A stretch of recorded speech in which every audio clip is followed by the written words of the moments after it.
Good evening, everybody, and welcome into this week's all-new edition of the Milford Informer. I am your host, Tim Coet. We are a bit sports-heavy on the program this week, and for good reason. Our cameras were rolling at several exciting sporting events this past week, and so we are loaded with highlights as well as interviews with several student athletes. We do have a couple of news items to present to you as well. Let's show you exactly what we have coming up in tonight's Top Stories Rundown.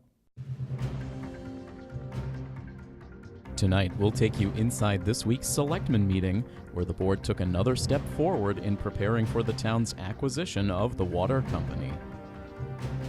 Also tonight, we'll have the latest installment of the Milford School's Superintendent update with Dr. Kevin McIntyre.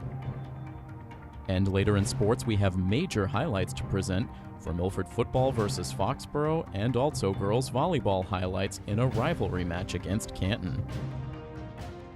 We begin tonight by taking you inside the Board of Selectmen meeting from this past Monday. With the town continuing to move forward on the now town meeting approved purchase of the Milford Water Company, the Selectmen took another step in the process this week as they discussed nominations for the 3 seats on the new Water Commission. I'd like to nominate Phil Ciaramicoli as to be an individual to the Water Commissioners. And my reasons for that are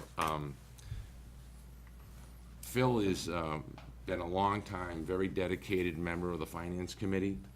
I know that he was also actively one of the auditors, in the water company, for the water company. People that don't know him on a personal level, he's very, very involved with Milford Hospital. He is the president of Tri-River Medical, and I think that I know for a fact that Phil will bring to the water company, to the water commissioners, accountability from a financial aspect. And I think we've all talked about this, is that I think the water commissioner's role is going to be key. And I think that one of the key positions that we need with the water commission, is we need an accounting background, a financial background, somebody that understands that. So, not to, go on and on and on, I would like to nominate Phil Ciaramicoli as the first water commissioner in the town of Milford. Mr. Chairman, I'll gladly second that motion. And I'll also vote in favor and make that unanimous. I would like to nominate Jonathan Bruce. He's well known to this community with 23 years as an appointed member of the Zoning Board of Appeals.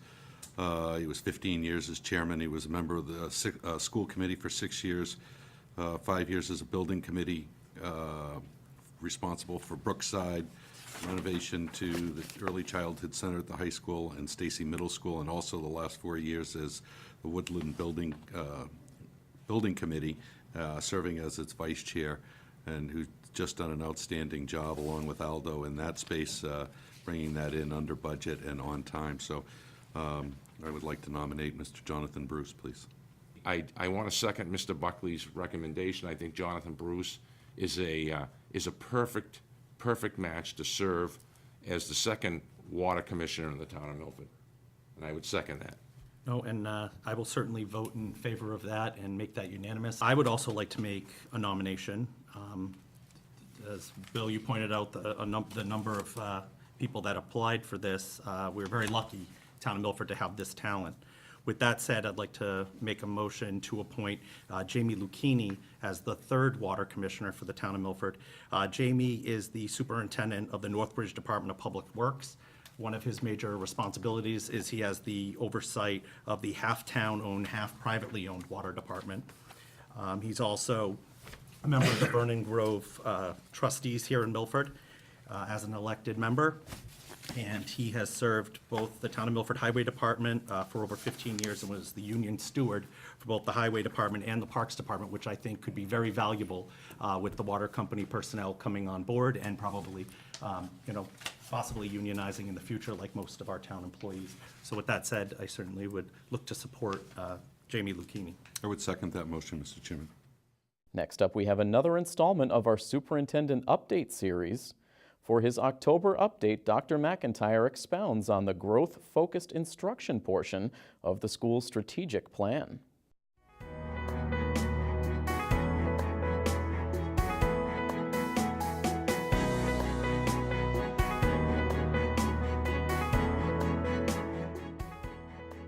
Hello, Hawk Nation. I'm Kevin McIntyre, the Superintendent of the Milford Public Schools. This year, the Milford Public Schools is rolling out its new 3-year strategic plan. The 4 strategic focus areas are social emotional learning, equity and access, growth-focused instruction, and continuous learning. Today, I want to share our plans around growth-focused instruction. Classroom settings are learner-centered and focus on growth for all students. There are 3 areas in particular that we will focus our efforts on. The first is to increase student engagement, set high expectations, and produce outcomes for all students. Secondly, mathematics achievement and growth. And thirdly, ensure the Milford Public Schools recruits, selects, supports, and retains the highest quality educators. If you've not seen John Hattie's work on effect size, it is both interesting and relevant work. Hattie determined the impact of roughly 200 activities, initiatives, and practices on student learning, ranging from response to intervention, professional development, retention, small group instruction, and many, many others. It is interesting that a teacher's belief that students can achieve and learn, and their belief in their own abilities make the most impact. Beyond growth-focused instruction, our other strategic focus areas of continuous learning and social-emotional learning are trying to support these beliefs for our educators. If you are interested in this research, contact me and I can share a brief article that summarizes Hattie's work and shows the effects of various practices and variables on student learning. The growth-focused instruction initiatives cut across schools, grade levels, and programs. Additionally, we are also emphasizing the following areas to ensure growth and learning occurs across the district. Continuing to develop student-centered, high-engagement classroom experiences, curriculum mapping and unit design, recruiting, selecting, hiring, and supporting new teachers, development of common assessments and revision of the pre-K through 8 assessment grid, writing and critical thinking, co-teaching, mathematics achievement and growth, blended learning initiative, implementation of the district accommodation plan, review and revision of district response to intervention models, expansion of the early college high school program, and Project Lead the Way implementation. Our goal is to create engaging, student-centered learning experiences for all students. We want all of our graduates to be prepared for college and careers when they receive their diploma. Throughout the year, I will be sharing some specific examples of how this looks in a school or classroom. I am very excited about many of these new initiatives and ongoing programs and the positive impacts they will have on student learning and engagement. Thank you, Hawk Nation.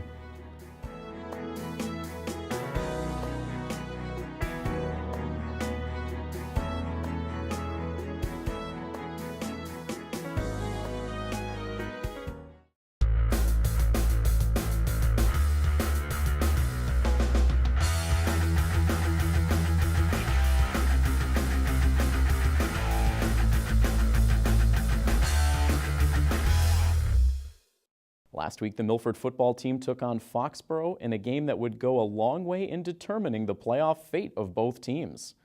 While we expected a good battle, no one was prepared for a game so filled with edge-of-your-seat action that the outcome was left in doubt right until the final play. So without further ado, let's check out the full highlights of Milford versus Foxborough. Milford and Foxborough has become a heated rivalry in the Davenport division in recent seasons. With Foxborough blowing out Milford on their home field 2 seasons ago, and then Milford returning the favor in Foxborough last fall, both sides were ready to bring the intensity as they met in Milford on week 6. Milford would win the coin toss and Coach Vizakis would send Colby Pyers and the offense out, looking to put the game's first points on the board. On just the second play of the drive, Pyers would drop back to pass, but with the defense overloaded on the near side, Pyers would opt to carry the ball himself, eventually taking it 18 yards to give Milford the first down. After the ground game pushed Milford into Warriors territory, Pyers would go to the air, completing the pass to a wide-open Caden Kelly to pick up 19. Foxborough's defense would tighten up from there, and Milford would be forced to settle for a field goal try. Sean Lehane would have no trouble knocking it through from 42 yards out to give the Hawks an early 3-0 lead. As Foxborough's offense came onto the field for the first time, Milford would quickly get to know the speed and athleticism of the Warriors quarterback Devin Hassett. After a penalty set up 3rd down and 18, Hassett was able to slice up the middle of the field inside Milford territory for a big 37-yard gain to keep the drive alive. Facing another third down, Hassett would look to throw this time, and he would find Philip Duray wide open for what would turn out to be a 23-yard reception to set up first and goal at the Milford 10. Foxborough would cap off the drive one play into the second quarter, with Mike Henry taking it from 4 yards out. An extra point later, it would be the Warriors jumping on top by a score of 7-3. The score would stay the same down to the final 2 minutes of the half. With Foxborough pinned deep in their own end, Milford was able to break up the Hassett pass attempt on third down and long to force a Foxborough punt. That would give Milford a little over a minute and a half to try to put the ball in the end zone. It turned out that would be more than enough time. So here's Pyers. He will look to throw. Has some time in the pocket. Sends it over the middle. The pass is completed and into the end zone for a touchdown, Scarlet Hawks. A 32-yard touchdown pass from the sophomore Colby Pyers to the senior captain Will Pointer.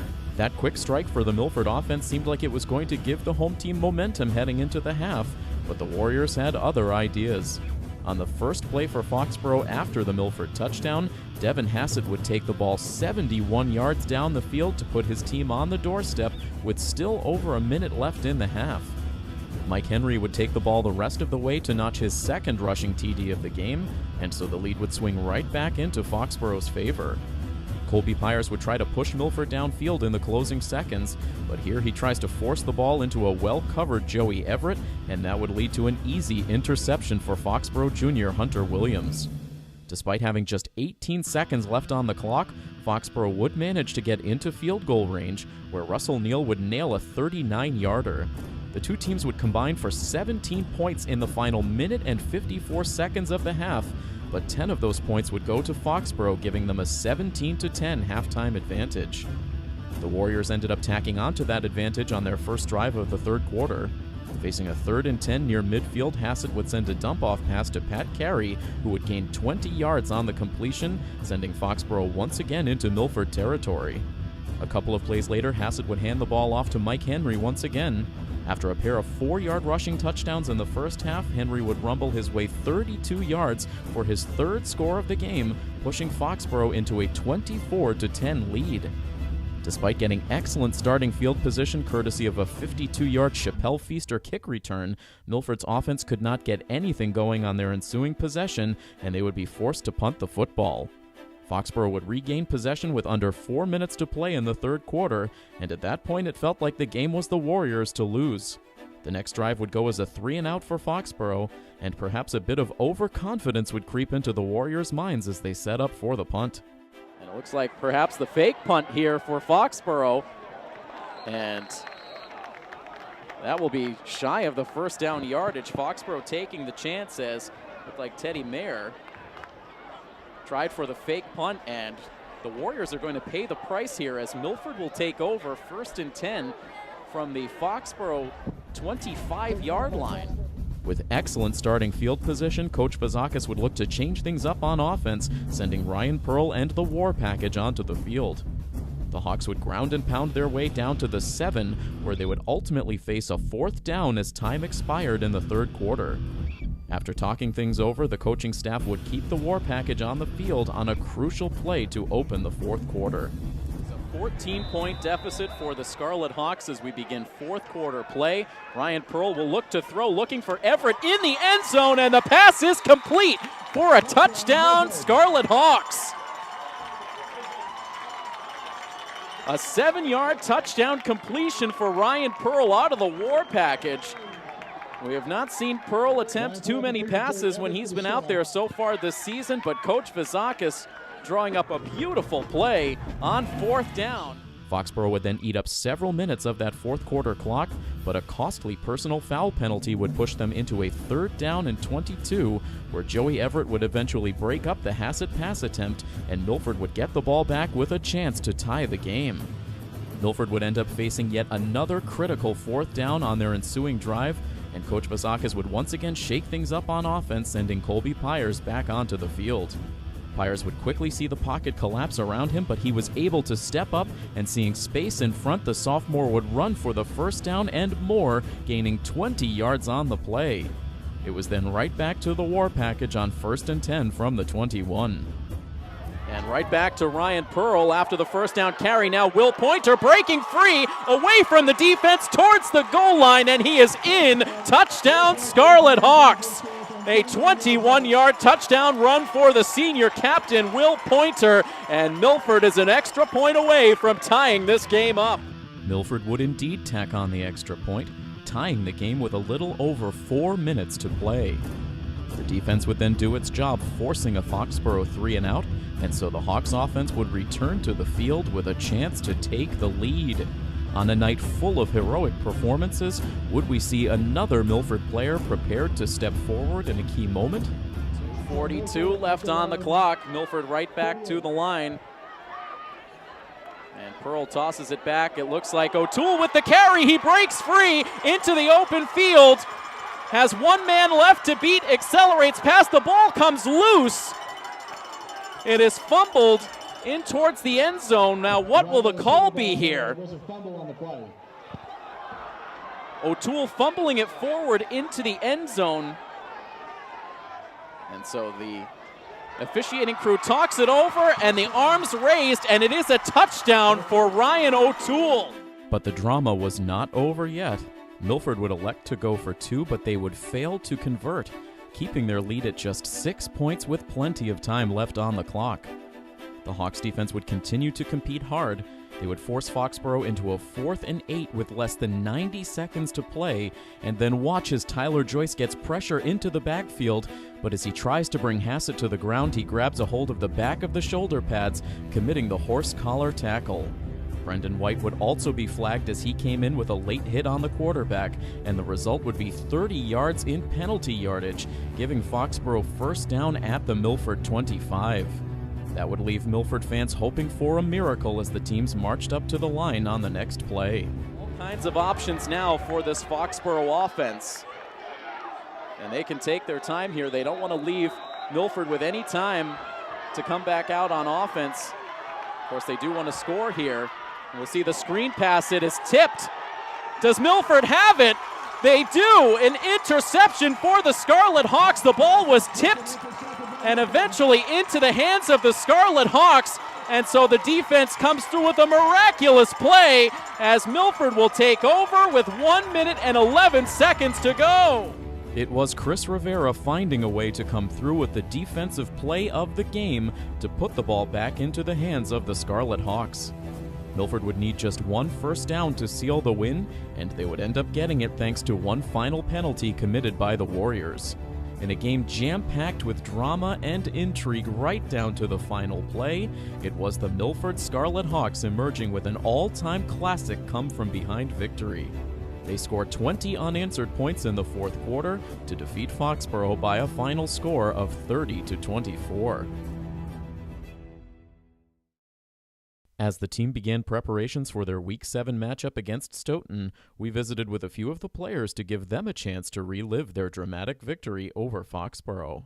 I think the fake punt started a lot of it because giving us the ball in like their 30 is huge. Can't really, I don't know, it's huge. Yeah, it's a lot of big momentum plays like that got us going, and the fact that we had those throughout the game probably kept us in it more than anything, but we've had that mentality since we started off-season workouts that there's going to be times like that in practice, in games, and in games it wasn't too big for us. I think we did a good job of staying focused. Will Pointer has had a nose for the end zone this season.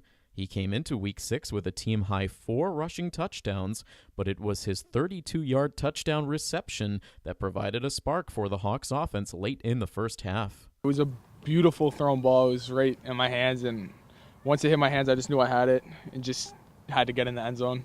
Ryan O'Toole then sent the Milford crowd into pandemonium, breaking loose on a 62-yard rushing touchdown that proved to be the game winner. We've been running the war a little bit more later as the game went on, and it was working, but we were kind of one block away, like one chip away from really breaking it. And so I waited just a half a second longer than I did the last time I had the ball, and it broke wide open, and it was, I mean, some of our linemen could have gotten a first down through that. So if we get a hole like that, I knew I had to take off, and then I tried to turn it on as much as I could. My legs weren't under me as much as they were at the beginning of the game, but I tried my best. Of course, that game-winning TD was momentarily in doubt after O'Toole fumbled inside the 5-yard line before ultimately recovering in the end zone. I asked the senior captain if he ever had a doubt that the officials would rule it a score. I don't know why, but there was never like a moment of panic. It was just the ball was there, I had to get on it, and I probably had another 2 yards before the back of the end zone when I had possession of it. So I knew it was there. I waited for the referees to talk about it, but I was telling everybody already that it was a touchdown.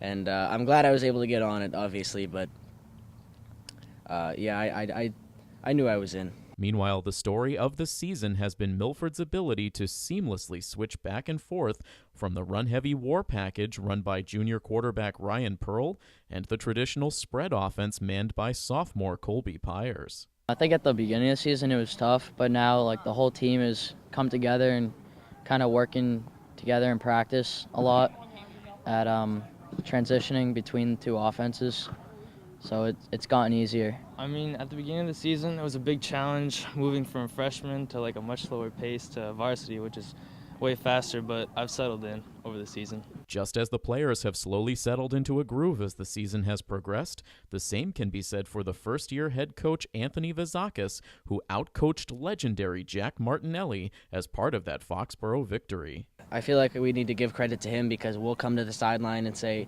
Coach, this is there, but maybe we should go in this direction, maybe we should try this or this. And he listens a lot of the times. You know, within a couple plays he'll run what we say, or it'll come to a big time in the game and he'll ask us, what do you guys want to do here? And that's obviously, you love that, hearing that as a player, and it makes it a lot easier to be motivated and to play for someone like that. Coach has a great game plan every week, no matter what it is. If we're running more spread or war package, he just calls the right plays at the right time. One of the biggest keys to success for Milford through the first 6 weeks has been the leadership and character displayed by the seniors on the roster, and in particular the team's senior captains. As long as we keep our heads up, everyone else seems to keep their heads up. So it's just like stay positive. Everyone else will stay positive. Keep on cheering. Everyone else will cheer. Once you put your head down, it just starts a whole thing of everyone putting their head down. So it's just staying positive, cheering on.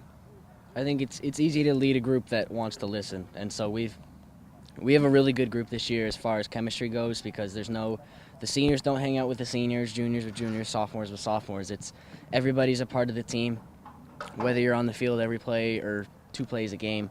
Everybody is the same in the locker room, and I think that helps when you get on the field. Last season, Milford endured 2 lopsided defeats to Stoughton, one in Week 7 and then again the very next week to end Milford's chances in the playoffs. Will the team find a way to secure a different outcome against the Knights this time around? They're a tough team. That's pretty much, we're just on to Stoughton, I guess. Yeah, they're a pretty good team. We just last year we didn't have too much success against them, but this year we're hoping to bring it. Yeah, we just got to put points on the board, and our defense will help out. Well, we're a different team than last year, so that's not going to happen again. We have different plays, different offensive, different defensive. We're prepared. We're going in from a nice win. I think we're all pumped for it. I think it's a winnable game, and as long as everyone stays in it, we're going to win. It's definitely going to be a good game, and we're excited for it. We're not scared of any challenge. We're very excited for this week, and we're gonna put as much work in practice as we can, and then as we get to Friday night, everything should kind of unfold from there. I think mentally we're going to be there, so if we can keep that through 4 quarters, we should be okay. A season ago, Milford and Canton were the top dogs in the Davenport, combining for 25 regular season wins, leading to an eventual meeting in the D2 Central semifinals. It's been a different story in 2017, with both teams entering this past Monday's match under 500, needing a late-season surge to try to find their way back to the postseason. As the match got underway, things would stay close early on in the first set. Here off the Canton serve, Milford sets it up on the right side for senior Kate Wildeser, who gets the deflection off the back row, getting the kill to tie the set at 4. Milford would eventually start to gain separation thanks to the service game of Kelly Reichert.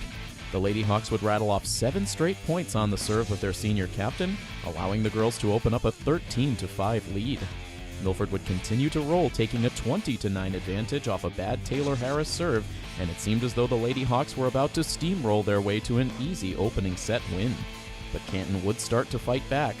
Here, some bad communication on the Milford side would result in a Canton point that would narrow the score to 23-16. Things would continue to tighten up as the set went on. Now trailing by 5, the Lady Bulldogs serve it out.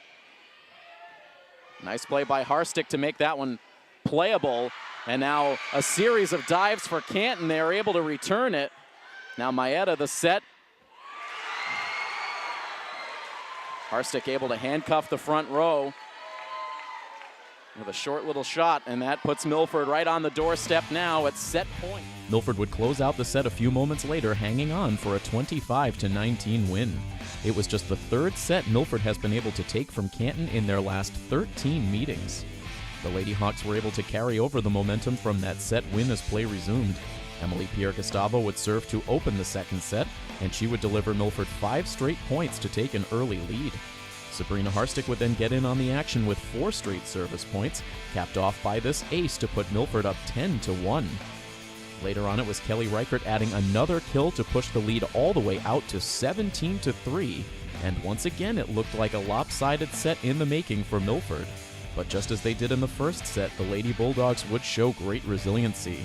Down 24-12, Julia Minicello would rattle off 7 straight service points, making things very interesting in the set. But ultimately the deficit was too big for Canton to overcome, and Milford would escape the second set with another 25-19 victory. Milford would trail early on in the third set. Here down 9-6, the Lady Hawks would get a lift from their senior captain Juliana Tracy, who gets the kill to put her team closer. Milford would finally even up the scoreboard a few minutes later as Sabrina Harstick would come through with another ace. The third set would be by far the most competitive. Here tied at 14, Sophia Connor gets an ace to allow the visitors to retake the lead. We take you all the way down to the closing moments of the set now, with Milford clinging to a 1-point lead. Sabrina Harstick makes a great play on the dive to keep play alive, but Hannah Jerrier responds with the spike to tie the third set up at 23, leading to an exciting fight to the finish. About the entire Canton bench standing right now, hoping for a comeback. As Sophia Connor continues to serve, here is Reichert, and Reichert gets the kill, and so that pushes Milford on top 24-23, a match point coming up for the Lady Hawks. Here we go, 24-23, the serve away. And the hard return shot is sent long by Hannah Jerrier, and that is that, 25-23. Milford holds on to win this third set, and the losing streak to Canton comes to an end here in 2017. No victories for Milford against Canton since prior to the 2011 season, but they put a stop to that here tonight, and an emphatic 3-set sweep. We expect the playoff seedings for high school football to be determined by early next week. As soon as we get the official word on Milford's spot in the playoffs, we will share that information on Facebook and Twitter. So stay close to our social media accounts for all of the latest info. That's all we have for you this week. Thank you once again for tuning in. And from all of us here at Milford TV, this is Tim Coet saying have a great week. So long, everybody.